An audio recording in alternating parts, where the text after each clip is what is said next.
My name is Eileen Ormsby. I'm an investigative journalist and author, and my area of expertise is the dark web. My name's Chris Montero. I'm a cybercrime researcher specialising in the dark web. What the heck is the dark web? The dark web is the name that we give to the group of websites that can't be accessed using Google or any of your normal search engines. It's like a parallel internet, and sometimes we call it the internet's evil twin because it is a place of absolute lawlessness. What makes it dangerous is that it can't be policed. And you don't know who you're dealing with. Obviously, on the dark web, everybody's anonymous. The technology behind it was actually developed by the US military to hide military secrets. So that sort of security obviously offers criminals great security as well. Talk about the dark web. So I hear a lot about the dark web. Well, yeah, it's a buzzword. Drugs on it. You can find child on it. It sounds like it's just the black market, the new black market, correct? Yeah. So I've heard about it, I know about it, I know it's all stuff you shouldn't be doing, but how do you get on it? Where is it? Okay, so the dark web itself isn't a marketplace, like what you're thinking. All right, so the black market, or whatever you want to call it, once you're connected to the dark web, Tor, the onion router, what I was explaining before, you still need to know where to go to visit these horrible websites. And they're like, imagine a very long string of letters and numbers, and the website, instead of .com, it'd be .onion. You can't visit those websites in a regular browser. You have to do that while you're connected to the onion router, which you could download at the TOR's website. And then you could go to a thing called like the hidden wiki, and the hidden wiki will show you all different categories of these websites with a link to them.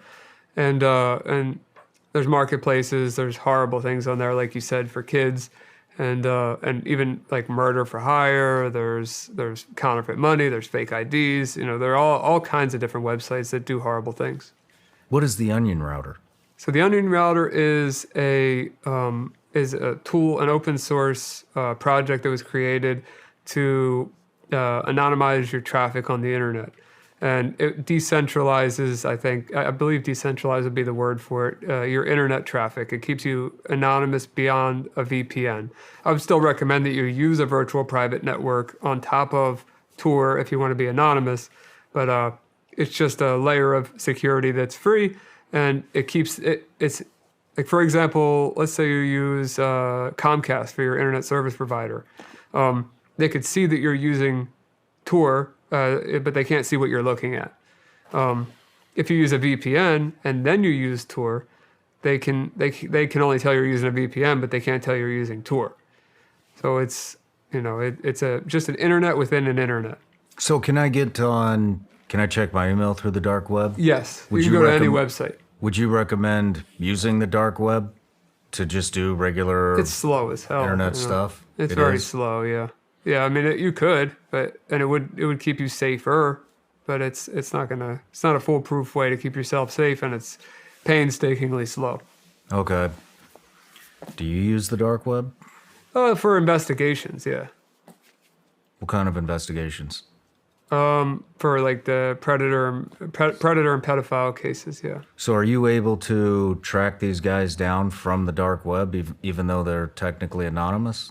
A lot of times it doesn't need to go that far. A lot of times these guys will use their regular emails, or they'll use an IP address that's been, they'll reuse for multiple emails, or their face that they're using as their profile picture. I can, find them from the same way I just found your face, or they're using a phone number that traces right back to them. The dark web, it's not really a huge part of catching predators and pedophiles.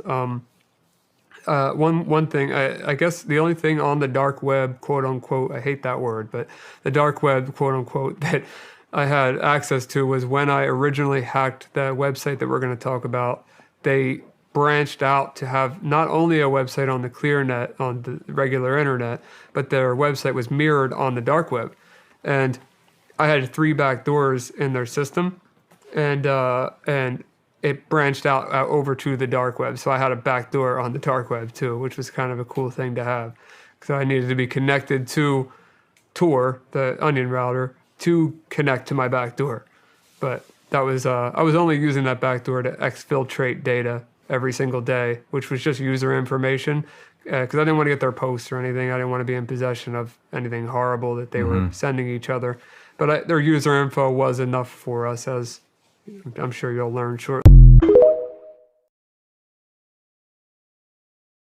Good afternoon, butterflies. This is the Awakened Butterfly, and I am back with another video. If this is your first time coming across my channel, please stay for the entire video. Check out a lot of my older content. If you feel that this is a channel that resonates with you, please don't hesitate to subscribe. Welcome and welcome back, butterflies. I pray that you guys are having a blessed and amazing afternoon. I pray that everyone's continuing to take care of themselves mentally, physically, and spiritually. And I really appreciate all the love and support that you have been showing on this channel. Speaking of which, I would like to give a shout out to one of my day one butterflies by the name of @followingstevo8404.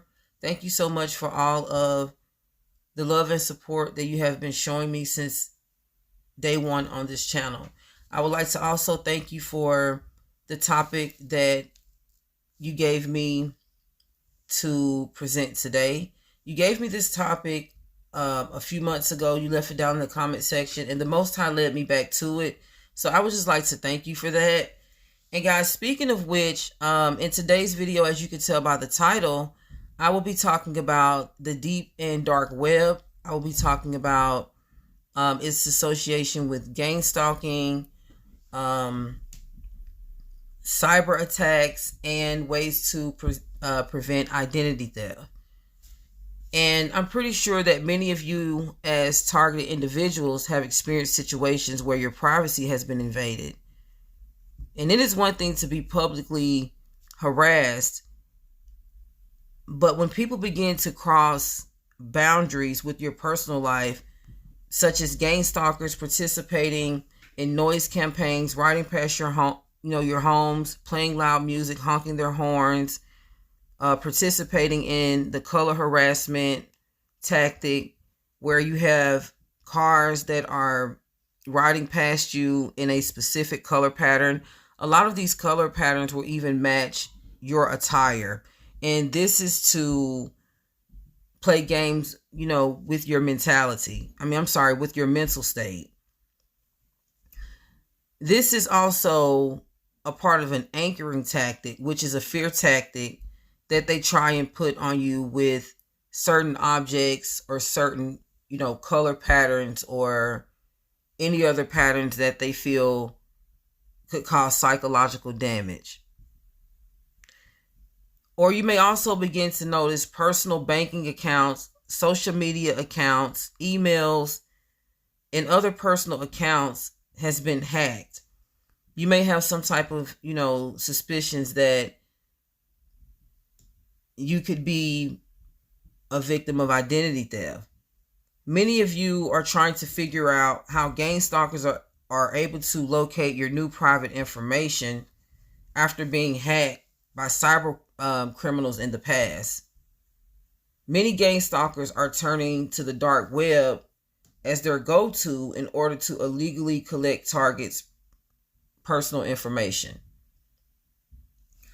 The dark web is a secret collection of websites that can only be accessed through a specific web browser. Now, this browser is specialized specifically to keep the activity that is on the websites unknown and private. This is because legal as well as illegal activity takes place on these websites. According to USA Kaspersky.com research article on the dark web, many individuals use the dark web to invade private government information and is also being used as a tool to conduct illegal activity. Now, there's also the deep web, which is different from the dark web. And I will be explaining the differences in this video, guys. Most digital-based information in the world can't be located through a regular internet search engine. So this information can be accessed on the deep web, which is also known as the hidden web. The truth is, every time you log into a personal banking account, email, or social media account, you are utilizing the deep web. So this is just when you are regularly searching the web, on your computer, on your tablet, on your phone. This is accessing the deep web, which is something that we all do every day. This hidden web information often requires you to enter a username or password to access the website for privacy and safety purposes. So this could be you logging into your social media account on a daily basis, or something like that. Instagram, Facebook, personal online banking apps, and also paywall protected content apps like Hulu and Netflix. Now, the deep web is where a person's medical and legal documents, such as birth certificates, information, social security numbers, wills, marriage license, home ownership documentation, etc., is usually located. Now, these personal search engines are harmless and not a threat to your personal life. However, the dark web is a part of the deep web. And these personal web browsers are created by secret handlers so they can privately obtain all the secret information on their target. They create a specialized software that is often given to the gangstalker, hacker, or cyber criminal, and this software is known as the Tor browser. Now, the Tor browser was created in the 1990s in order to keep the U.S. intelligent communications private. This high entry-level software is used to protect the user's identity, the activities that they conduct online, as well as their location. So whatever the user does under the Tor browser, whether it's illegal or legal, will remain anonymous. So this is why a lot of government secret intelligence agencies use the Tor browser. According to the Aura.com website, the Tor network project and other networks use the Onion router, which is an open software that enables private information to protect online web sources, not to promote and support illegal activity. This is alleged. They're saying that that's not what they used it for. But a lot of people's information at this time was accessible to a lot of governmental and other large organizations. And many people were becoming targets and wondering how people were obtaining their personal information. Also, in accordance to the Aura.com website, the mass majority of individuals who use the dark web use it in order to carry out their risky occupations. And a lot of the people that are at risk who use the dark web are intelligence agencies, activists, journalists who are required to protect their credible sources, law enforcement, whistleblowers, and whistleblowers, for any of you who don't know, are people who expose personal information about suspicions that they have experienced within a public or private organization. And this is usually somewhere they are employed. They experience things that are considered illegal, unethical, dangerous, or fraudulent. And they report these things, and once they do, they begin to get harassed for it. Now, in this case, many targeted individuals are considered as whistleblowers. Speaking out against their Gangstalkers, which allegedly, in some cases, are some of the individuals and agencies that I just mentioned. For example, many targeted individuals have become whistleblowers by exposing their managers and co-workers due to workplace harassment. Now, since the handler in this case would be the manager or someone on the outside who hired the agency which you are employed to harass you, already has the target's personal information. They will sell the target's personal information on the dark web. Now, in this situation, the personal data would consist of the target's, full name, social security number, date of birth, personal bank data. And this is from giving, your job direct deposit information, your routing and account number. This is one way gang stalking begins for many targets on the job. And some of you may be constantly harassed and mistreated on your job by managers and coworkers, not knowing that you are a victim of an organized crime because you are aware of the evil things that occurs at your workplace and are not afraid to speak up about it. Now, these things happen with a lot of government occupations, law enforcement, and intelligence agencies as well as any other occupation. But it mainly happens in these main three that I mentioned because there's a lot of, alleged suspicious activity that occurs, with these jobs. They are known to allegedly target and harass ex-employers, try and silence them because of what they know. And these are the same agencies, I'm sorry guys, I'm not talking right today. These are the same agencies allegedly, who have countless access to anyone's private information that they wish to have.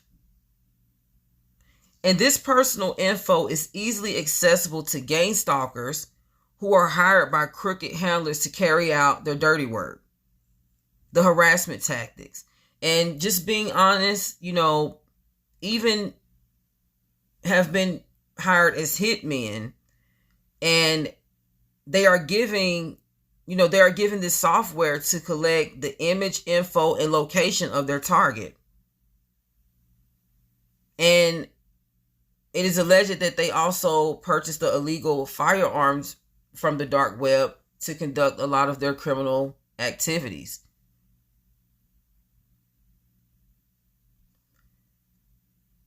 However, gang stalkers are not the only criminals who benefit from using the dark web. Cyber criminals and scammers, which are also considered as cyber criminals as well, are sometimes hired by handlers or can work alone in order to hack and steal funds and personal data from others. Many participate in identity theft, and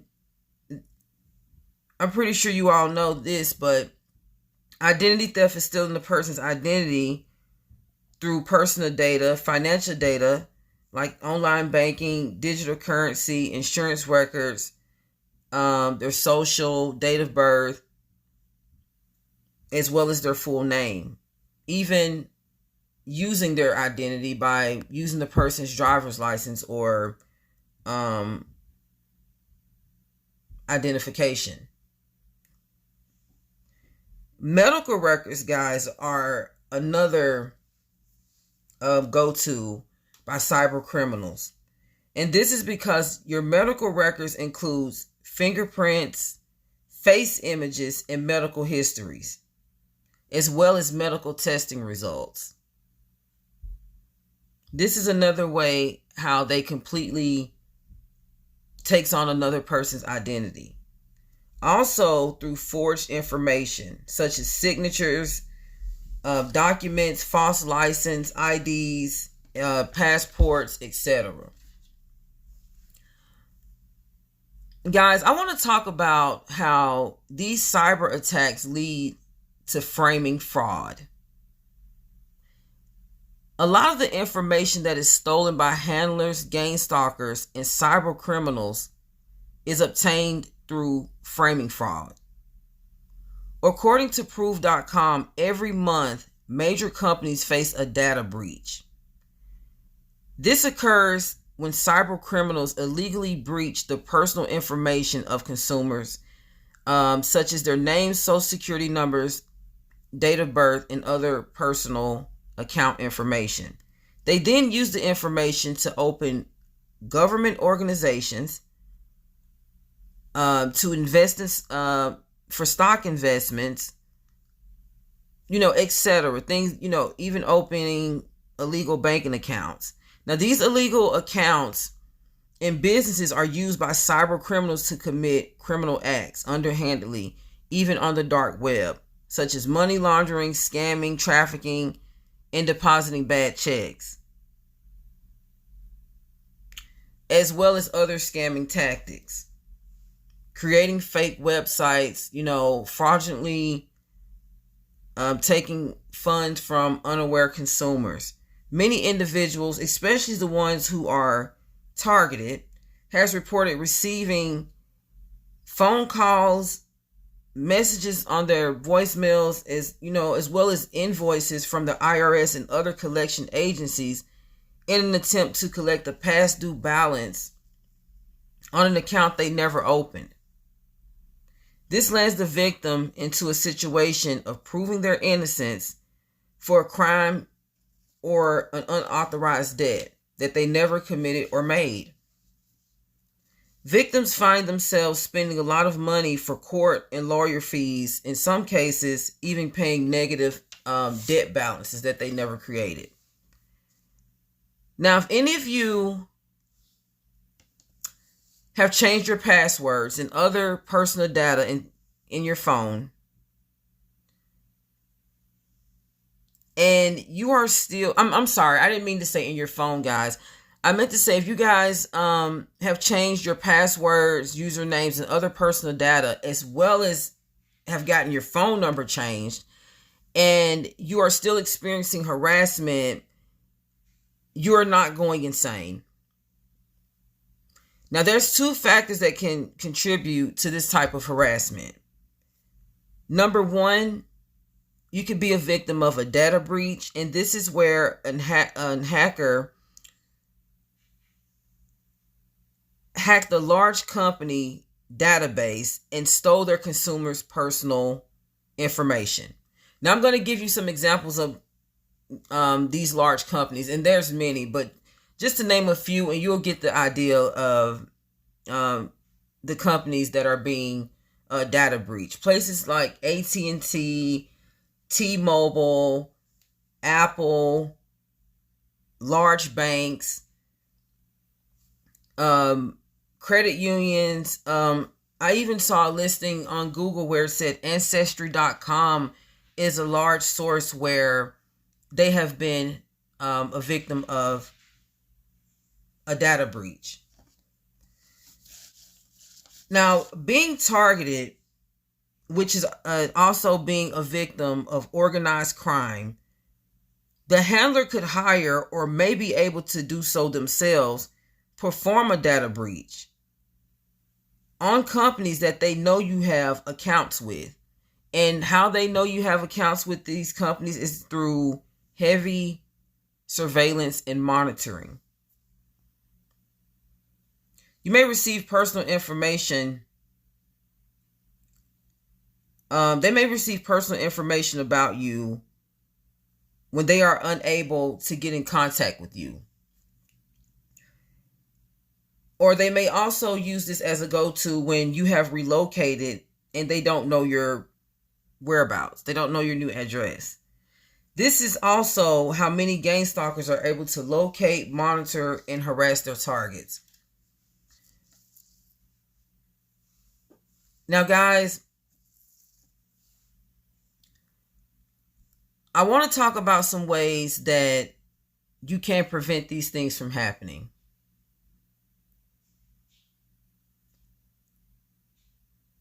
I want to talk about some ways that you can protect your identity as well as your personal information that you provide on internet web browsers and websites. Now, one thing, guys, that you can do to protect your identity is to utilize a free dark web scan. Now, if you feel your personal info and accounts has been put at risk, a dark web scan will be ran on the dark web in search of your personal information. Now, although the scan will not display the exact number of hacked data, you will be notified immediately if your info is found in the list of stolen database. A second thing that you can do, guys, is utilize the password manager on your Google account.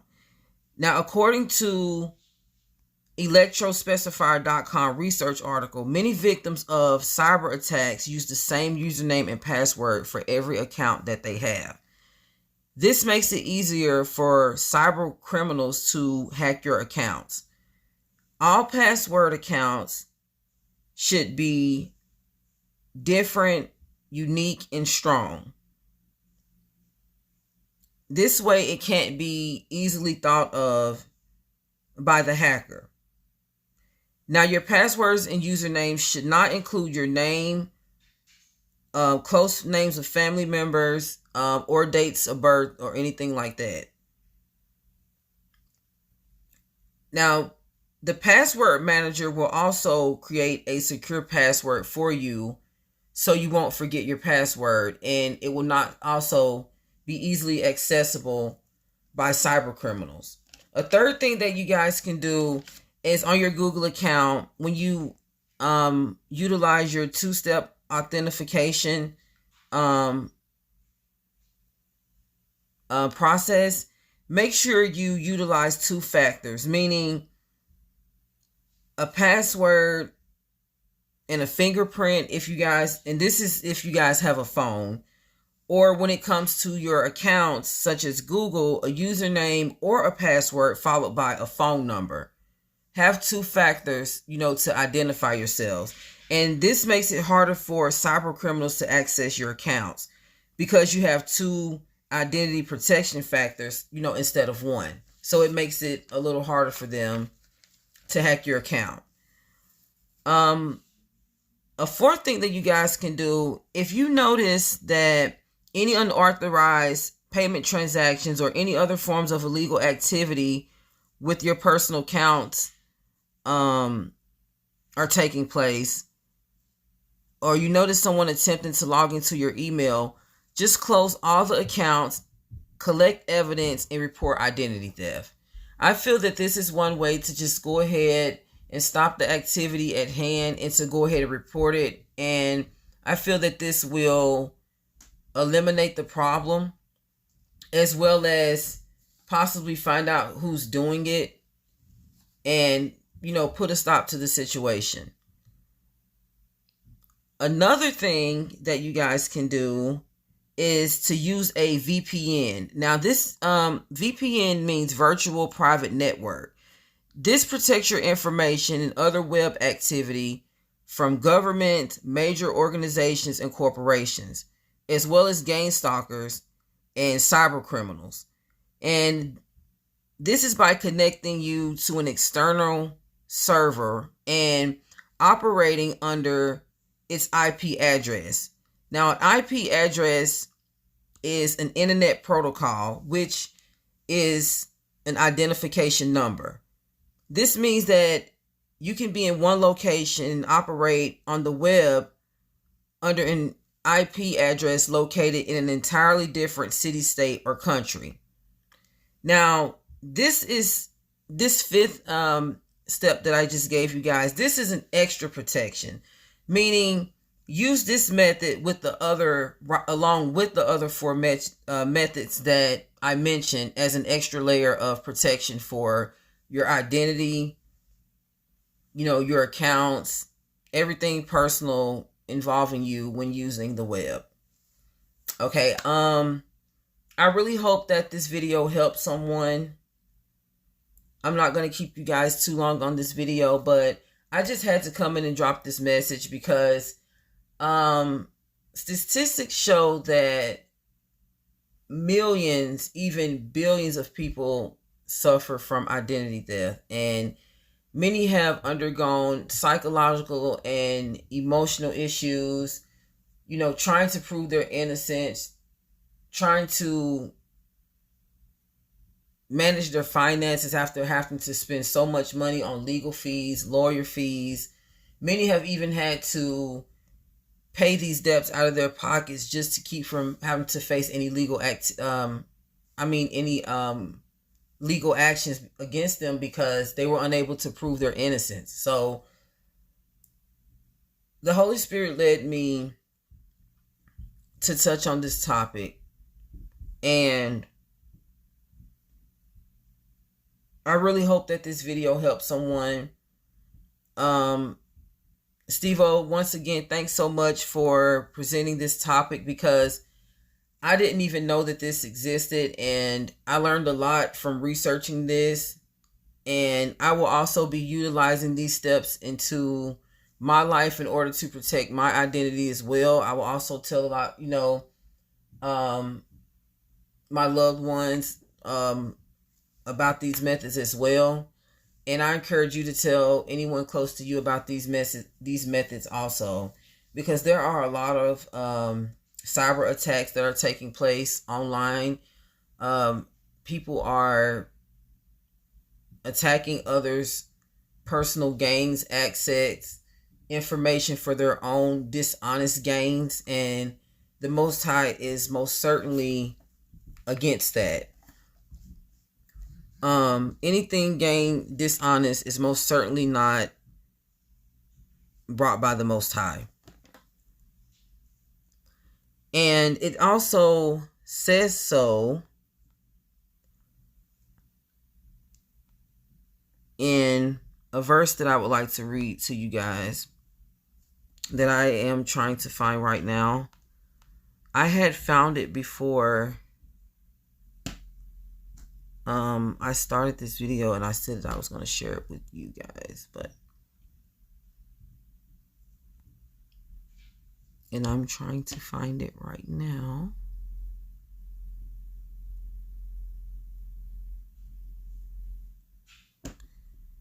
One that I found is Proverbs chapter 13, verse 11 says, "Wealth gained hastily will dwindle, but whoever gathers little by little will increase it." A lot of people are living in greed, and they're looking for a quick money grab, and the extent that they will go does not limit them to hurting others. And as sad as that may sound, we have to protect ourselves, you know, from things like that. The Most High is most certainly against it, and it's just all a part of the dark agendas that are being pushed in our society. This is another tactic. You know, the enemy comes to steal, kill, and destroy, and stealing a person's identity is another works of the enemy. So guys, if this video resonates with you, if you feel that any of your personal accounts or anything have been put in, you know, in jeopardy, make sure you utilize these steps. They will really help. If you know anyone else that feels that they've been, their information has been possibly compromised, share these steps as well. I love you guys so much. I have so much more content coming. I thank you for all of your support once again. And until the next video. Oh, and stay prayed up, guys. Continue to take care of yourselves mentally, physically, and spiritually. Hang in there. Don't give up. I love you guys so much. Things are about to get so much better, much more better for you. If you guys hear my neighbors upstairs, their dog barking. Yeah, but yeah, until the next video, my beautiful butterflies, peace and blessings. Mwah.